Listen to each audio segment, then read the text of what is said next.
मी सोमनाथ आमच्या संपूर्ण टीमच्या वतीने तुमच्या सर्वांचं हार्दिक हार्दिक स्वागत करतो.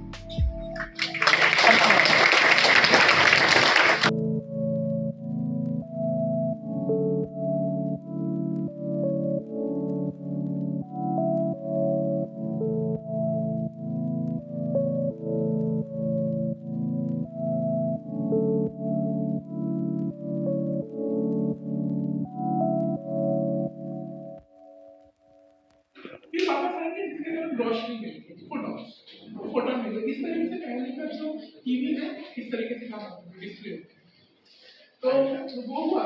और इनफैक्ट आप आगे जाके शायद सीआरओस वगैरह तो कैथोड रे ऑसिलोस्कोप पढ़ोगे तो उसमें भी यही होता है कि इलेक्ट्रॉन जाते हैं उसको इधर और उधर मोड़ने के लिए हम कौन सा चीज यूज कर सकते हैं, कौन सी फील्ड यूज कर सकते हैं.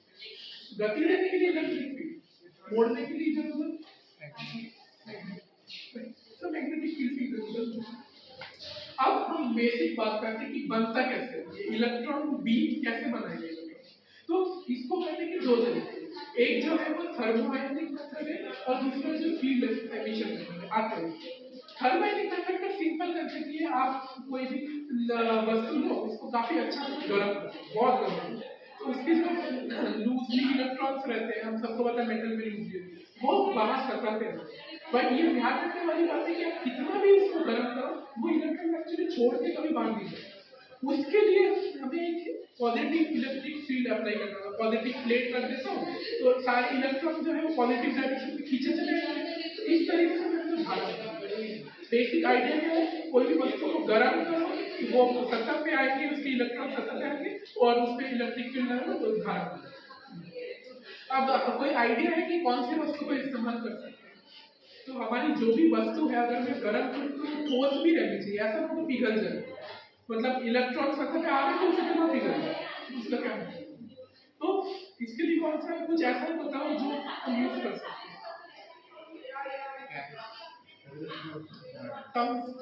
गैस होता बट हमें धारा चाहिए. हमें सिर्फ इलेक्ट्रॉन बाहर नहीं निकालना, हमें उसकी धारा बनानी, इलेक्ट्रॉन बीम. इसके लिए टंगस्टन यूज कर सकते हैं क्योंकि टंगस्टन का मेल्टिंग पॉइंट बहुत हाई होता है, 3300 समथिंग इसमें. तो जिसके कारण अच्छा एक बात ध्यान रखना लाइक है, अगेन हमें इलेक्ट्रॉन का एकदम शार्प बीम चाहिए तो हम टंगस्टन का जो मतलब जो शेप बनाते हैं वो ऐसे पेंसिल टाइप का बनाते हैं. सामने का जो नीव रहेगा वो कुछ ऐसे माइक्रोमीटर्स में रहेगा. तो ऐसा अगेन क्यों होता है, एकदम शार्प स्ट्रेट लाइन में शार्प बीम इसलिए. तो दूसरे मटेरियल भी कुछ यूज कर सकते हैं, जैसे सेलेनियम में हेक्साफ्लोराइड CF6 बोलकर होता है, देखेंगे तो उसमें भी क्या होता है, उससे की मदद से भी कर सकते हो बट उसका शायद मेल्टिंग पॉइंट थोड़ा कम है. बट उसका फायदा फिर क्या है, वो और भी वो शार्प देखो, इससे टंगस्टन से भी ज्यादा शार्प बीम है, तो वो उसका प्लस पॉइंट.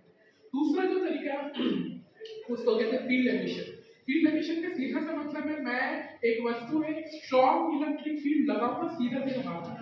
पहले वाले में मेरे पहले वाले का डिफरेंस समझो. पहले वाले में बाहर निकालने के लिए मेरे को हीट देना पड़ेगा, इसमें बाहर निकालने के लिए इलेक्ट्रिक फील्ड देना पड़ेगा. पहले वाले में बाहर निकल गए तो फिर एक हल्का फुल्का इलेक्ट्रिक फील्ड से निकालेगा, यहाँ पे इलेक्ट्रिक फील्ड से ही निकालेगा. बट फिर भी इसके दो टाइप होते हैं, एक होते हैं शॉर्टकी बोलकर होता है और एक होते हैं कोल्ड फील्ड. कोल्ड फील्ड के बारे में आइडिया नहीं है. शॉर्टकी का बेसिक आइडिया ये है कि मेजरली इलेक्ट्रिक फील्ड वैसे ही उसी से निकालेंगे और हल्का फुल्का थोड़ा हीट दे देंगे ताकि एसिड हो सके, थोड़ा सा ज्यादा आसानी से. तो ये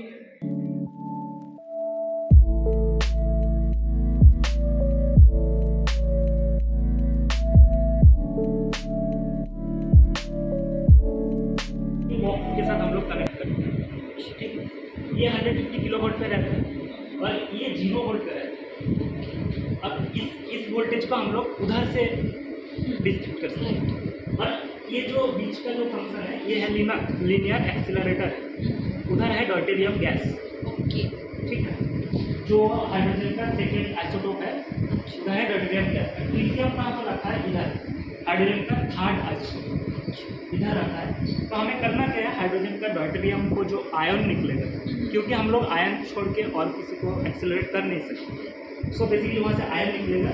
और इधर क्या करें, ओहम्स लॉ पता है, V=I है, उसके डिपोजिट से हम लोग यहाँ पर रेजिस्टेंस रखे इक्वली 10 पोटेंशियल ड्रॉप किए। अच्छा। सो क्या होगा, वो पॉजिटिव आयन पोटेंशियल ड्रॉप की तरफ आएगा एंड एक्सेलरेट होते जाएगा। हर एक 110, 210, 310 ऐसे उसका वेलोसिटी बढ़ता They है। are in series or parallel?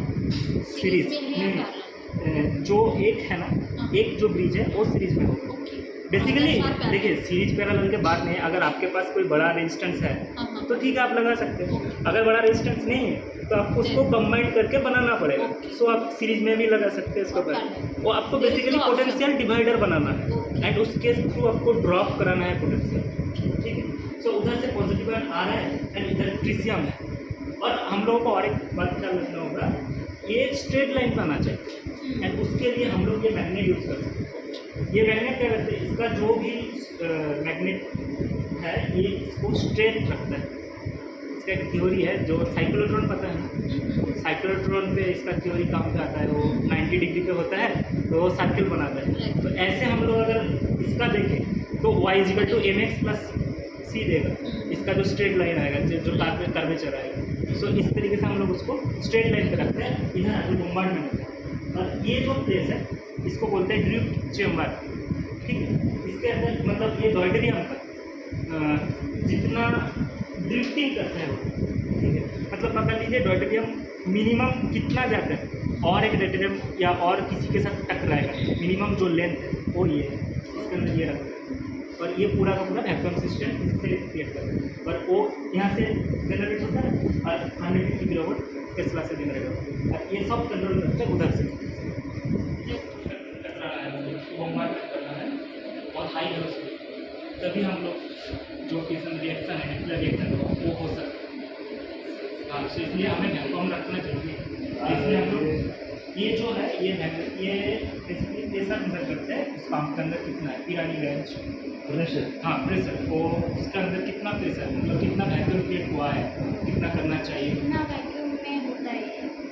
10⁻⁻6 या -7 तक टॉन TO तक।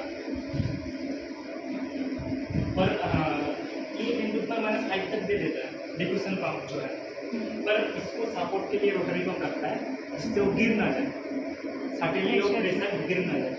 इसलिए हम लोग और डिफ्यूजर का अकेला काम भी नहीं कर सकता, मतलब उसका जो वर्किंग फंक्शन है वो अकेला काम भी नहीं कर सकता, उसके लिए रोटरी पंप चाहिए। और इसके अंदर जो है, इसके अंदर बैटरी है, बैटरीज है। अब क्यों रखा है, क्योंकि इसके अंदर ना बहुत सारे इलेक्ट्रॉनिक्स गैजेट हैं जो 150 किलोवाट तक चल नहीं सकते। तो हमें बेसिकली एक DC कंपेरेबल वोल्टेज चाहिए, DC चाहिए, इलेक्ट्रॉनिक्स। हाँ, DC चाहिए और AC भी रखा हुआ है इसके अंदर। RF ऑसिलेटर जो है वो AC से ही चलता है, वो प्लाज्मा को क्रिएट करता है, उससे आयन क्रिएट होता है, वो AC से चलता है। So basically they are called DCT and that's are called insulator, क्योंकि 150 किलोवाट पर रहता है। अगर कोई भी आ गया, कोई भी चीज़ छू ली तो बॉडी हो सकता है, मतलब कुछ भी चीज़ें कोई भी, इसलिए इसके अंदर पैराफिन ऑयल करके रखता है, पैराफिन। और इधर भी पैराफिन। जब हम लोग ये करते हैं तब ये इधर आगे खड़ा करते हैं। अब इससे क्या होता है, न्यूट्रॉन जो जनरेट होते हैं वो स्कैटर्ड नहीं होते, इधर से टकरा के वो वापस। और पीछे का भी दिया रहता है, वो भी बैक स्कैटरिंग के लिए रखता है। वो पीछे का दिया बहुत, उसका रेंज से लंबा है, मतलब वो बाहर जा नहीं सकता और इधर बाहर नहीं आ सकता, क्योंकि ये रेडियोस्टिक हो जाता है और बाहर जो वर्किंग बहुत सारी है। जब हम लोग चलाए ना तो उस रूम पे हम लोग थर्मोमीटर ऑन किया, उस रूम तक आ रहा था, इतना रेडियोस्टिक हो गया। सो बेसिकली इसलिए ये है एंड इसके आगे भी हम लोग कुछ खड़ा कर देते हैं जिससे उसका रेंज कम हो जाता है, स्ट्रगलिंग पावर आ जाता है, तो उसके अंदर वो एब्सॉर्ब हो जाता है।